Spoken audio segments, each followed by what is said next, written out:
Right, Felicity, you're up first. What do you think this week should be remembered for? When it comes to our health, what should we do to save our bacon? Stop denigrating bacon. Bacon is sliced up meat with salt and spices. Humans have been eating bacon, eating cured meat for thousands of years. There's nothing ultra processed about it. Nitrates are not bad for you. Big Pharma's actually studying a nitrate pill to help lower your blood pressure. If your bacon says it's nitrate free, that's a big lie. They use celery powder to put the natural nitrates in it. The natural nitrates are exactly the same as the unnatural nitrates. Bacon is a health food. Dr. Ken Berry sharing his thoughts on bacon on YouTube on Friday. Felicity, why? Well, the story is actually a UK-based one, so I don't know whether he's reacting to what's going over here or not. But basically, a group of scientists have written to Wes Streeting, the health secretary, urging them to add cigarette-style labels to processed meats, so your ham and your bacon, etc., to warn consumers that the chemicals in them are a major contributor to bowel cancer. And they're doing this now because last Saturday marked a bit of a milestone. It's a decade since the World Health Organization declared processed meat to be carcinogenic to humans, and they put it in the same category as tobacco and asbestos. And I would say off the bat that I think that's slightly misleading. It was misleading 10 years ago. It's misleading now to equate smoking and eating bacon is erroneous. And we can get on to why it's been put in the same category later. It's a story about whether we want big, scary labels all over your bacon saying that you're going to die of cancer if you eat it. Okay, for the scientists who do think that these labels should be on there, just explain briefly what the health risks actually are. The issue is to do with chemicals called nitrites and nitrates, which are slightly different to do with the makeup of how many oxygen atoms and how many nitrogen atoms they have. But essentially, they are added to bacon and other processed meats as a preservative and to add flavour and also affect the colouring, and it gives them a longer shelf life. It's complicated because actually they are found naturally in many fruits and vegetables, and in and of themselves are not necessarily bad for you, and it can actually be good for you. And some of them are found in the soil and all that sort of thing. But when they are cooked and eaten, nitrates produce nitrosamines, which are chemicals that can cause cancer. It depends how they're cooked and if they're paired up with proteins, amino acids, they change inside the body and they can produce reactions in the intestine that can produce bowel cancer and other cancers. Our man there in the clip, Harriet, was saying even if you try and find nitrate-free bacon, I mean, he was talking about the US, I don't know if it's the same here, that no such thing really exists. Is that the case? I'm trying to think whether I've ever seen bacon or ham advertised in that way in the supermarket anyway. Does the consumer have a choice? Well, they think that in Britain, an estimated 90 to 95% of bacon and ham contains these chemicals. So it is possible to get some that are marked as nitrate-free, but obviously the vast majority of them aren't. And that's the case in Britain. I'm not sure about the case in the US. Do you worry about the carcinogenic links personally? I think it's a complicated picture because the carcinogenic link isn't very clear and it's not necessarily that well established. The Department of Health and Social Care says it's inconclusive, but it's worth saying that even though the World Health Organization did declare processed meat carcinogenic to humans, and that puts it in the same category as alcohol and tobacco, it doesn't mean to say that the World Health Organization is equating the risk with tobacco and alcohol. Like, yes, we can point to a link between nitrates and particularly like how they're cooked and how they're consumed, like with processed meat, and cancer, particularly bowel cancer, which is on the rise.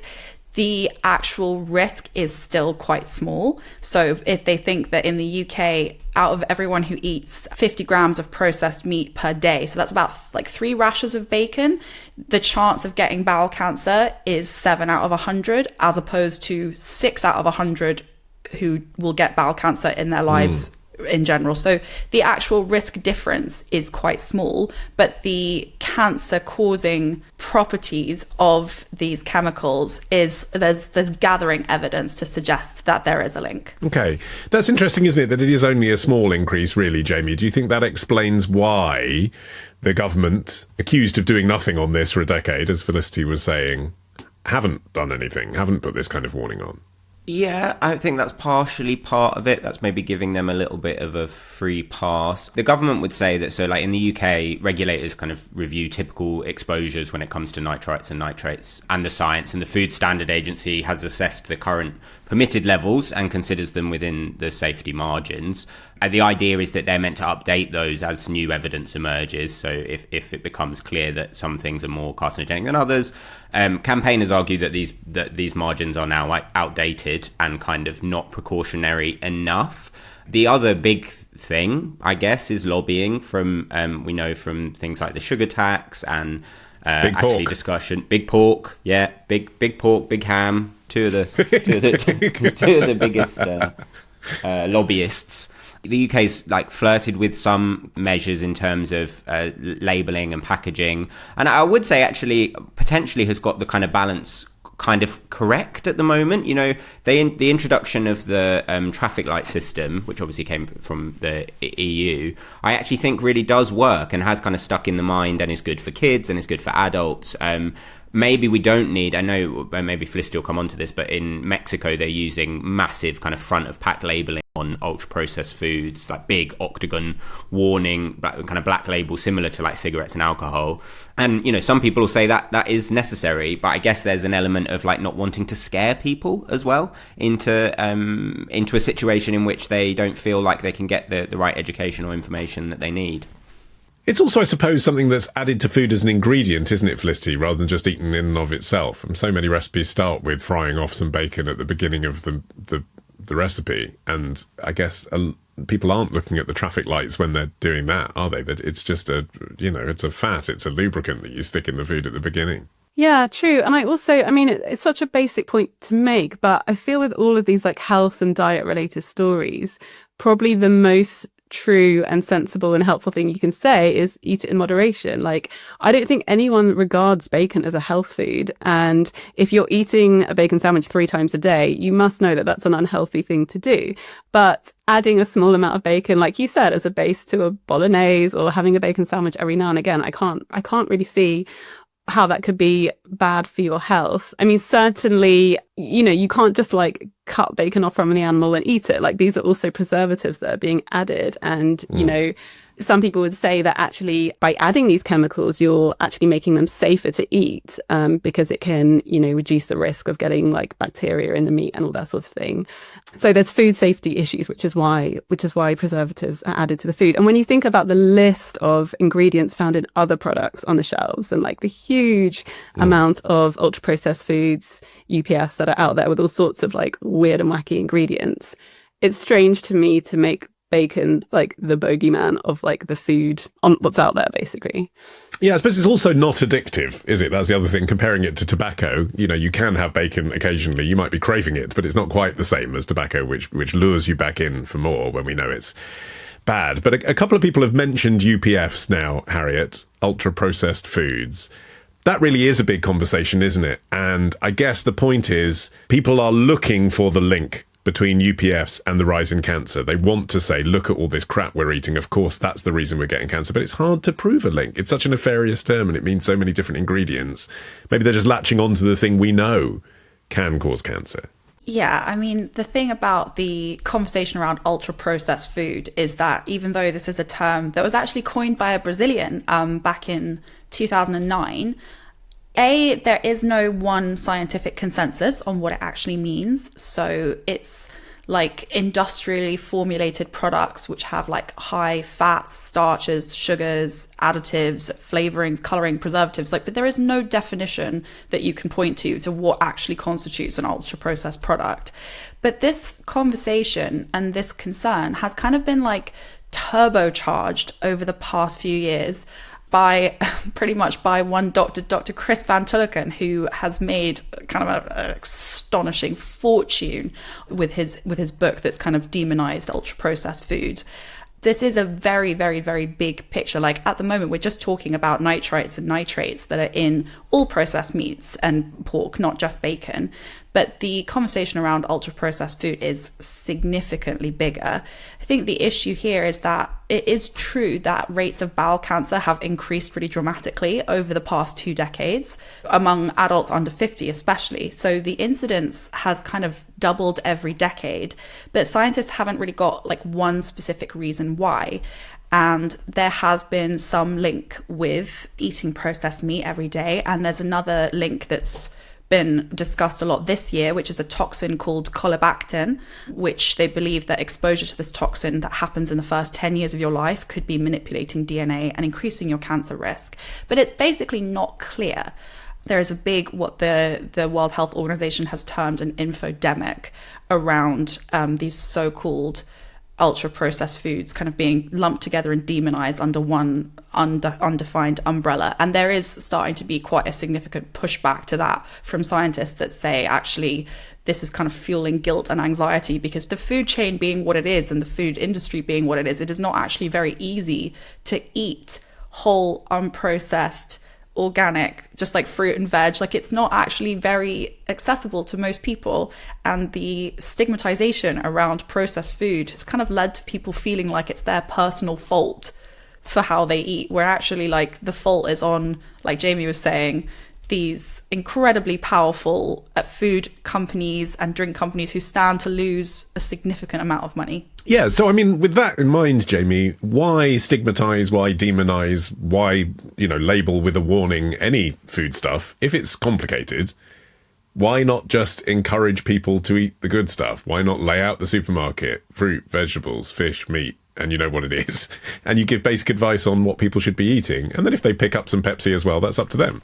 Yeah, I mean, I would agree with that. I think it's kind of slightly kind of common sense in terms of, if you read into it, the kind of nuanced message is that actually what we want is a kind of a balanced diet, reducing your kind of regular consumption of processed meats, of course, but eating more fiber, vegetables, whole grains, the kind of stuff that people do know about. I think if the question is like, why this demonization of it is, I think cancer is now one of the big worries in people's lives, and I think, but particularly post-COVID, there's been a very readily acceptance of what you could class as like conspiracy theory, but also is just kind of like you can't trust what is being given to some, like to you in some way. And I think that ties in with this, which is like the demonization of some food and of some aspects of it as causing cancer does make people a bit more hesitant about accepting kind of the truth. And again, it is about nuance, and really thinking about what you're eating, and conscious eating and mindful eating is kind of what people should be pushing. In terms of like policy interventions, some front of pack warnings have helped, but the kind of blanket UPF warnings maybe isn't such a good thing. Obviously, I'm going to say this, but I think taxation and subsidy to make the stuff that is good for you, that we know is good for you, cheaper, and because that's a big part of when we talk about ultra processed foods, is that a lot of this stuff is cheaper and easier to get hold of than some of the stuff that is good for you. I kind of see that going hand in hand, is that there's got to be a way to bring the prices of fruit and veg down. Yeah, I mean, on that then, Felicity, finally, we've talked about the different things that governments could do, that regulators could do. What do you think will actually happen? Because, actually, the Conservative government were sort of surprisingly keen to try some of this stuff, weren't they? Sugar tax, etc. We've got a Labour government now. They're normally more into the nanny state stuff, more willing to put labels on things and tell people what they should and shouldn't eat. Do you think they're going to do something? Well, I mean, these scientists have said that nothing's been done for the last decade. Off of that, it suggests that they're not really going to do anything. I'm not sure they should do anything, really. I'm certainly not a fan of these labels that are being suggested. I don't think that's a good idea. I really think that instead of going after people, they should go after companies, and there should be a crackdown on companies being able to sell these foods that are so bad for our health, rather than demonizing everyday people who of course are also having to face cost of living crisis and all that sort of thing. So I would I would be surprised if the government did wade into it. I think it would be inadvisable to do so. I think most people see it as a sort of nannying interference in their lives. And based on what we were saying about science backing up some of the findings and how it can be inconclusive or problematic, and I'm not going to go down the route of epidemiology, but a lot of people, find epidemiological studies very difficult and very problematic. Then I really hope they're going to do anything. They go after, the huge companies that are shoving all this unhealthy food into our diets. Yeah, and maybe the influencers telling us what we should be eating. If you want my tip, smother all meat in very rich hollandaise sauce, then it's fine. Up next, the European country swaying away from right-wing leadership. That's after this.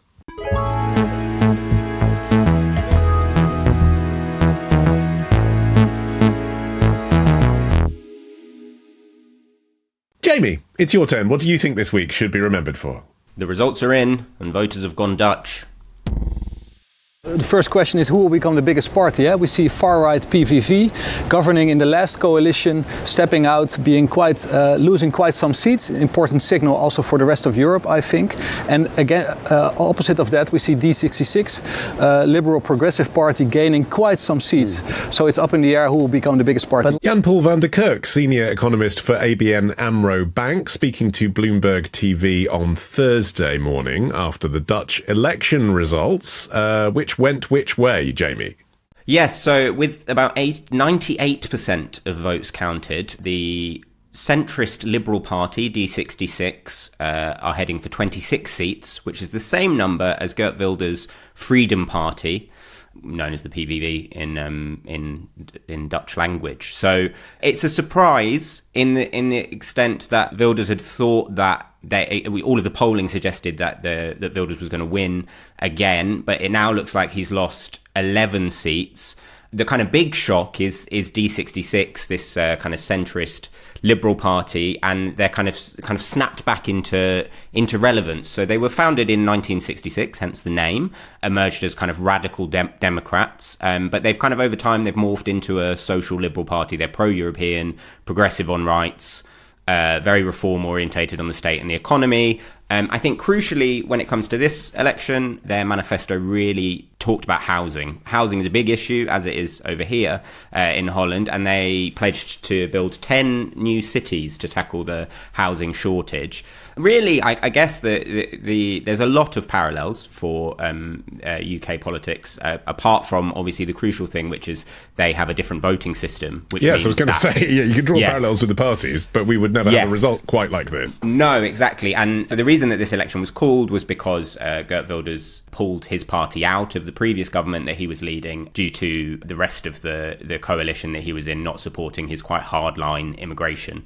He had admitted before they went into the election that no one was going to work with him, so it was very unlikely that they would be able to form a government this time. That could be part of the reason why they've lost some support. But I think there's also an argument that actually, having been given power and the kind of governing, they've slightly struggled with the actual act of governing, which we have seen, again, to use parallels, in some of the councils that Reform have been running over in the UK. So it's a very interesting election. We're not yet certain. It will take some weeks before a coalition is decided, but it looks to be led by Rob Jetton, who is the centrist Liberal D66's leader. Yeah. So, I mean, if the results were just honoured, Harriet, and you took the two biggest parties, it would be the equivalent of, if we are going to make a parallel, sort of Nigel Farage working with Ed Davey, wouldn't it? Which would be unlikely here and is certainly unlikely in Holland as well. Yeah, so I think that the big takeaway here is how nuts the Dutch political system actually is. My favorite thing that I read about this election was that the ballot papers were so big that the authorities had to design these special containers to put them in before counting them, because there's like 27 parties competing for 150 seats. And there's more than like 1,100 candidates. So it's a big old ballot. But I think another crucial point to take away from this is that Rob Jetton had actually moved this socially liberal party to the right on certain issues, so particularly on issues like immigration.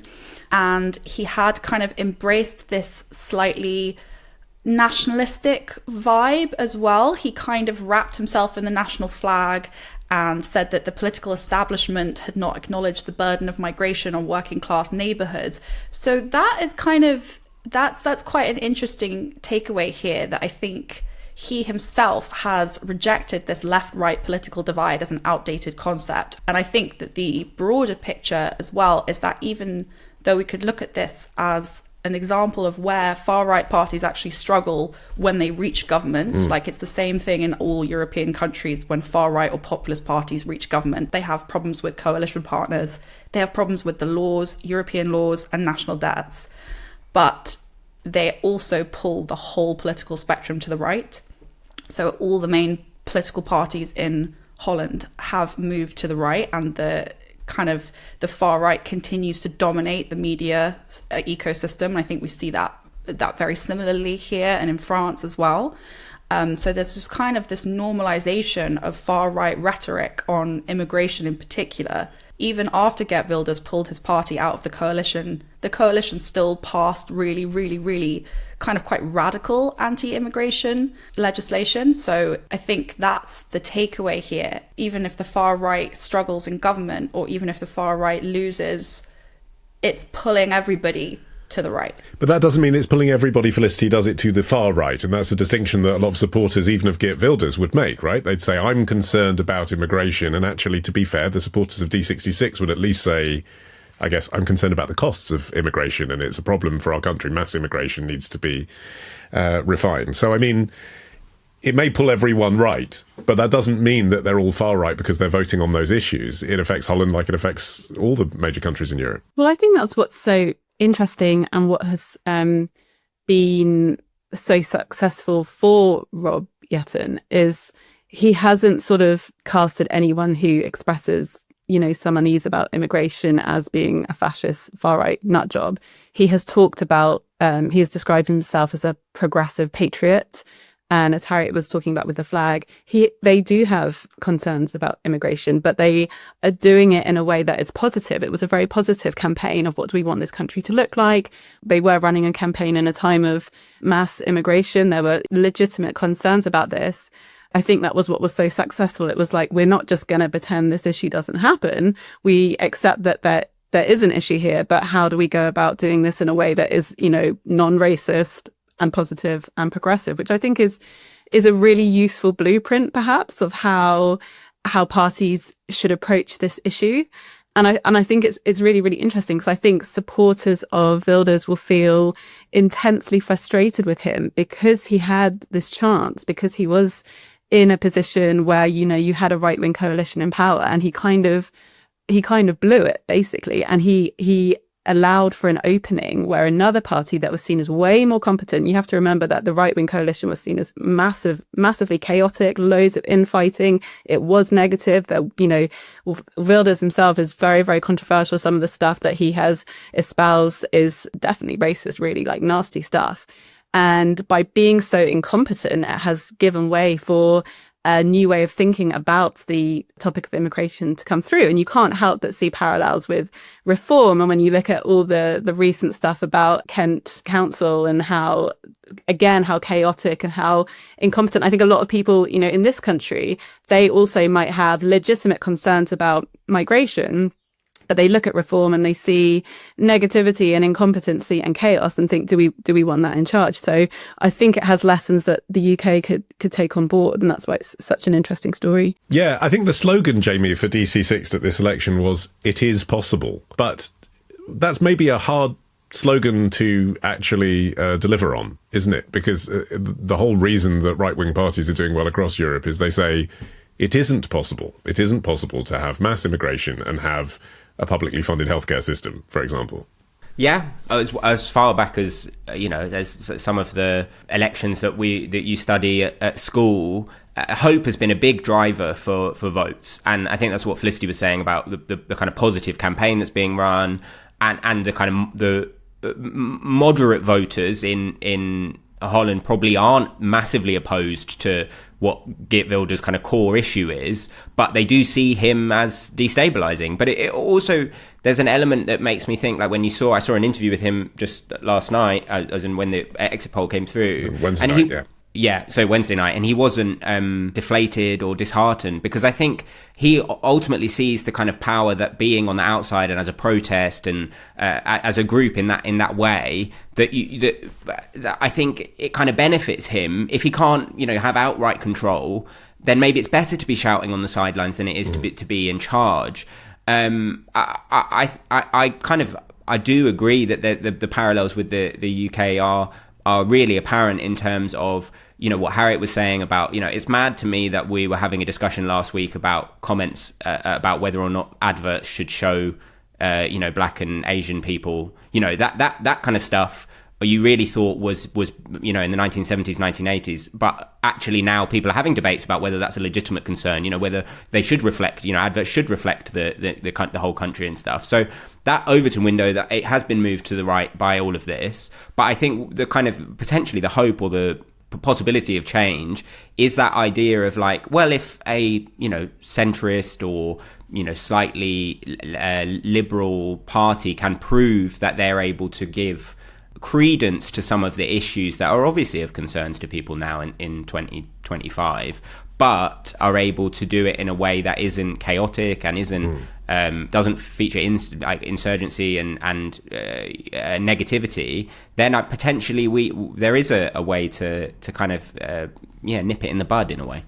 Maybe, but then the thing is, Harriet, on the internet, these people have a notoriety, don't they, that spreads beyond the nation they're trying to campaign politically in. So, I mean, it's interesting. I can't name any other Dutch politicians apart from Geert Wilders. And, you'd say the same about a lot of MAGA politicians, wouldn't you? They have a prominence way above their standing as senators or whatever. So is the audience even domestic anyway? Well, this is the problem. Like Wilders, for example, is a bit of a pet of Trump. So like during the NATO summit in June, I think it was, Trump kind of paid him this very high profile visit.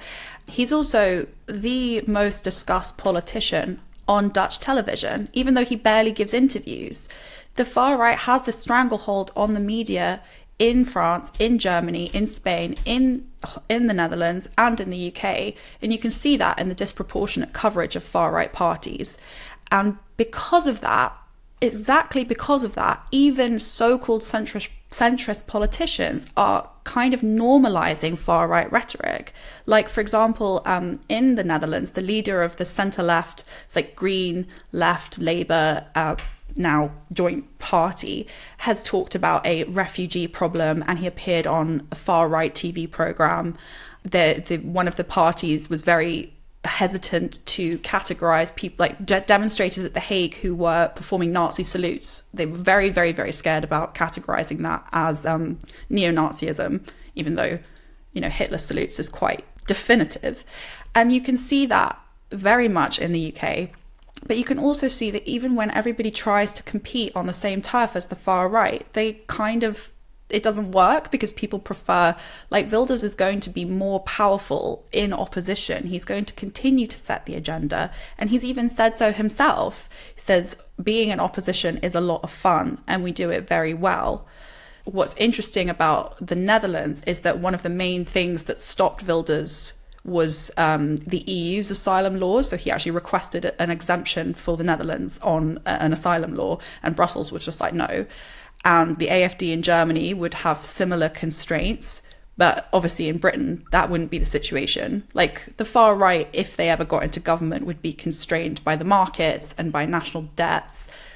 But parliamentary majority in Britain means that they would have way more power than any Dutch politician could.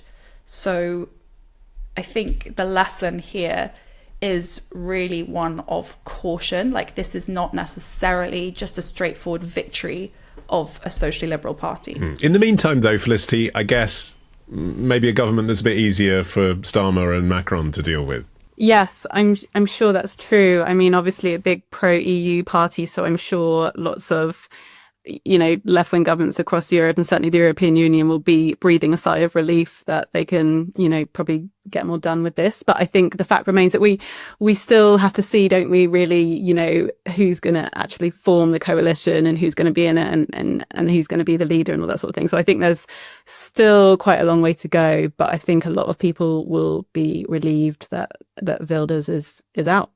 Okay, up next, reframing health with a dose of culture. That's after this.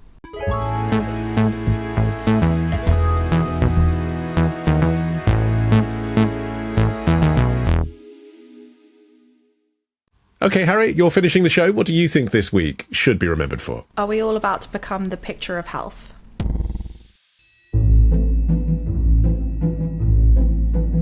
It's been a long time since I've been to one of my favourite places in London, the Courtauld Gallery. The building has always been beautiful, with its spiral staircase and spacious galleries filled with one of the best collections of art in the country. Bill Nighy having a stroll alone around the Courtauld Gallery back in 2023. It's never happened when I'm there. But Harriet, what's the story this week? Well, the story this week is that for the first time, we've got a study that has suggested that looking at original works of art in an art gallery can be beneficial to your physical health.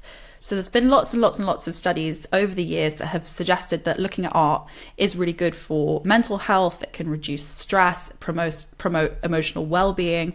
But this study had like 50 people between the ages of 18 and 40, and half of them looked at original masterpieces in the Courtauld, and half of them looked at copies of those same pictures in a non-gallery environment. And the study found that viewing the original art in the context of a gallery had a positive impact on the immune system, the endocrine system, and the nervous system.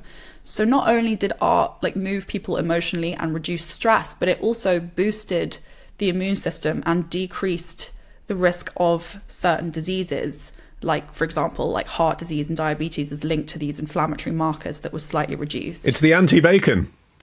It was so interesting because the people viewing the copies, there was a small reduction in stress hormone, but not nearly as much as viewing the originals in a gallery. But the other systems were not affected.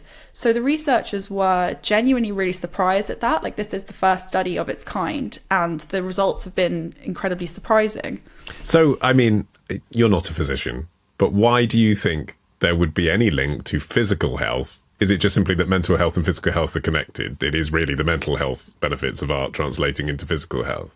I really can't answer that. But I will say that the study seems to suggest that it's much more than that these inflammatory markers that are associated with heart disease and diabetes and also mental health issues like depression, that those inflammatory markers were massively affected by looking at this art in the proper context, which is very interesting because you would assume that looking at the copies would have had the same impact, but actually, even though there was a small impact on stress levels, although not nearly as much, it didn't have the same physical impact, even when accounting for intellectual levels and emotional health in general. So that's just not what you'd expect. Makes sense to me on the level of that authenticity. I know when I'm looking at something that's authentic, it gives me a kind of a switch in my head that's God, this is old. No matter what it is, it's oh wow, this is 600 years old. That's incredible. And then the kind of environmental context of being in a museum, I can totally imagine breathing more slowly, kind of feeling much more calm, and that. Well, also the feeling of it kind of being a treat. If yes. you're enjoying yourself, you're doing something for yourself, aren't you? And then also the social aspect of it. If you're going around a museum and you see other people and everyone's kind of quietly contemplating art, I feel there's an element of maybe you've got a bit of loneliness or social stress, and it's nice to be around other people that reflect on the same things that you like to reflect on, all of that stuff that is just a massive link between brain and body. Skeptical is how I would define the look on your face, Felicity. I think I haven't been to an art gallery. To my shame, I haven't been to an art gallery for quite a long time, but they can be very overcrowded, stressful places to be. Especially blockbuster exhibitions, like sometimes it's just filled, like galleries are filled with people holding up phones, get you to the gift shop, taking selfies.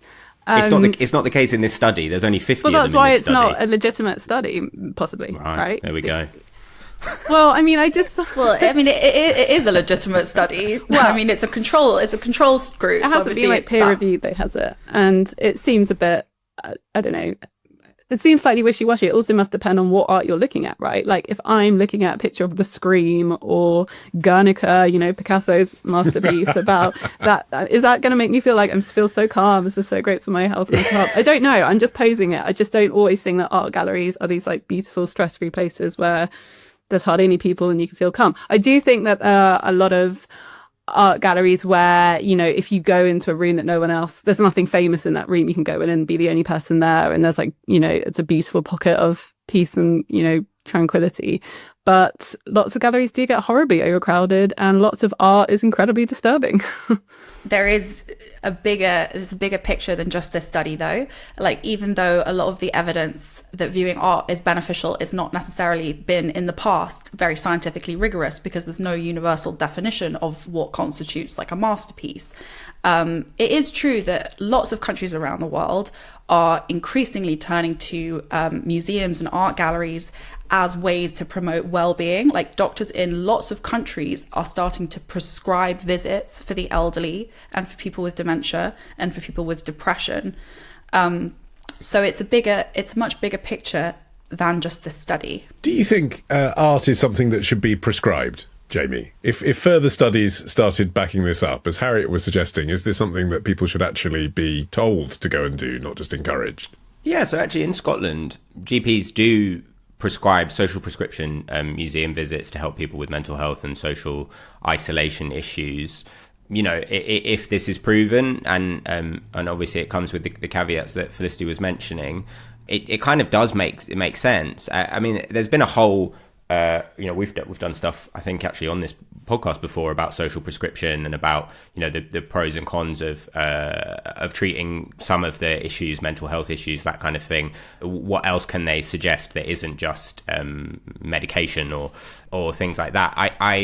I am for it in situations where it's part of a kind of holistic treatment of lots of different areas. I guess the question is about accessibility, right? Not everyone, I mean, me now, I don't live within an ability to go to the Courtauld or to the Tate. It'll be once every, few months, if that 6 months, that I'll be in London. And then, so how many museums are there around the country? Are they getting the funding? Are young people being given the opportunities to go to that kind of stuff? Do people realise that it's there? All of those questions, particularly like Felicity was saying about blockbuster shows, very difficult to get access to. There is an accessibility issue and question around art, particularly when it comes to young people and the kind of competition for young people's time and what they want to spend their time looking at. Yeah, so I suppose that's why it's important, Felicity, to determine some of the questions you were asking, isn't it? Because if it turns out that actually similar benefits could be seen by attending a local gallery or your local theatre, or actually nothing cultural at all, going to the park, going to a coffee shop, it's actually about going out, seeing animals, who knows, then we don't want to be spending millions of pounds busing young people down to the Tate Modern. Well, I also don't love the idea that you should only go and see art because it's good for your health, because a survey has told you it's good for your health. Like, it would be great to get more people to go and see art just for art's sake and not because it's been like prescribed by a doctor or something. And I do think I think increasingly over the years with funding cuts, you see that successive governments no longer really place any kind of importance on the arts, which is tragic, really. I do think there's, the question of being able to, invest more in local, even Folkestone has its own local art gallery and local stuff going on here is really, really important. It's not just about going to the big shows in London. And it's also about as we were saying, accessibility, particularly with young people, a lot of the times I think it's seen, going to see fine art in the National Gallery or whatever is seen as this very like elite thing to do, like middle and upper class thing to do, and listening opera. And for some people, it's just seen as like boring and totally impenetrable and it doesn't mean anything. And I'd rather be playing video games or whatever. And what you need is someone to, accessibility, yes, but someone also to help translate it some of the time. And I was talking to my sister the other day, who's a teaching assistant up in Warwickshire, and she was saying that a lot of schools do encourage kids to, they do go to the National Gallery, and the National Gallery is fantastic because they'll have someone who encourages the children to interact with the paintings and to help make sense of it. Because, unless you have a good teacher or someone who can kind of like bridge the gap between a young person or someone who's not interested in art and what it can actually do, it's slightly pointless. It's like Shakespeare at school. Lots of kids don't get Shakespeare until they have a fantastic teacher who can like elucidate it and bring it to life for them. And that's the sort of same thing with art. We have fantastic art up and down the country, not just in London, but especially when it comes to kids and young people, you need someone to help them enjoy it and help them reap the benefits of viewing it. And finally, Harriet, this story comes at a time that's a bit tricky for a lot of galleries since Brexit, since the pandemic. Yes. So, for example, the Tate galleries, and there are 4 of them. They're not all in London, by the way. They've had a 27% drop in visitor numbers since just before the pandemic.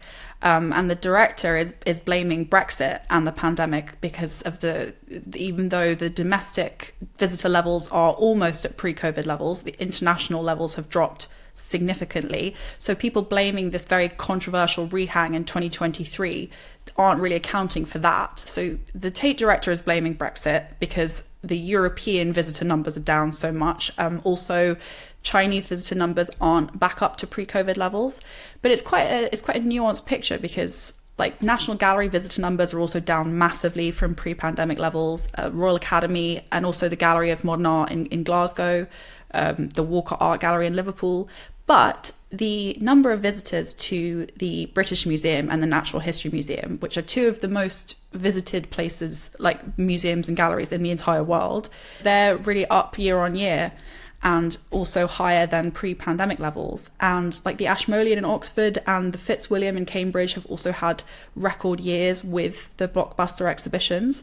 So it's kind of a broader picture because the whole sector is being hit by fewer international visitors and everything else we speak about all the time, like rising utility and service costs, the impact of inflation, cost of living crisis on consumer spending, and the decline in public funding.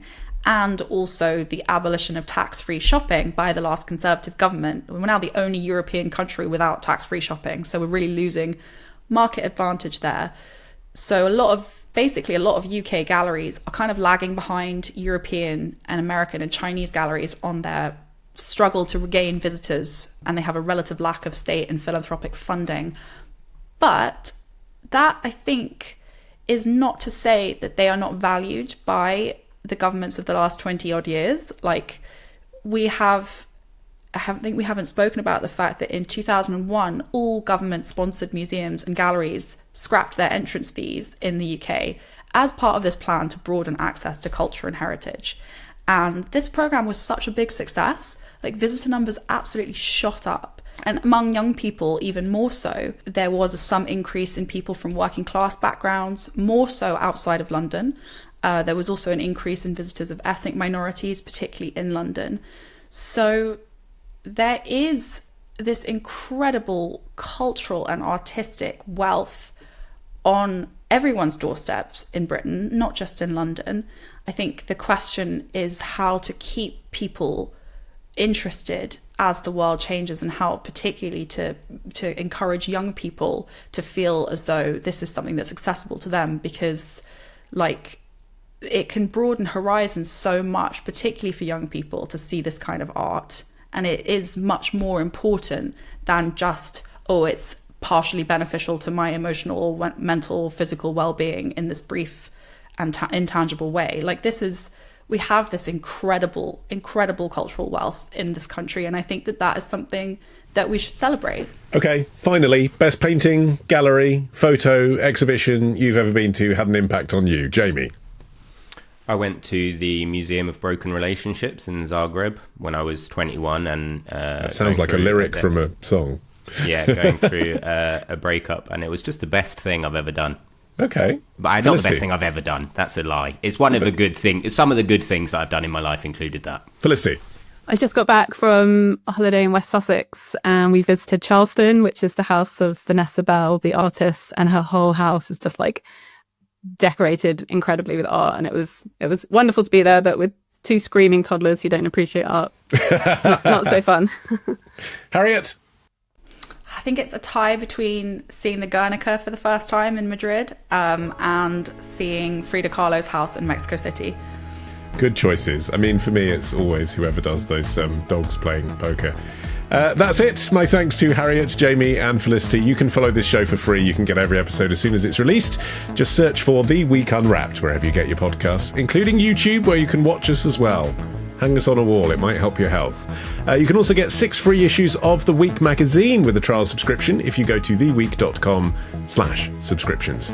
I've been Olly Mann. Our music is by Tom Morby, the producer Ollie Peart at Rethink Audio. And until we meet again to Unwrap next week, bye-bye.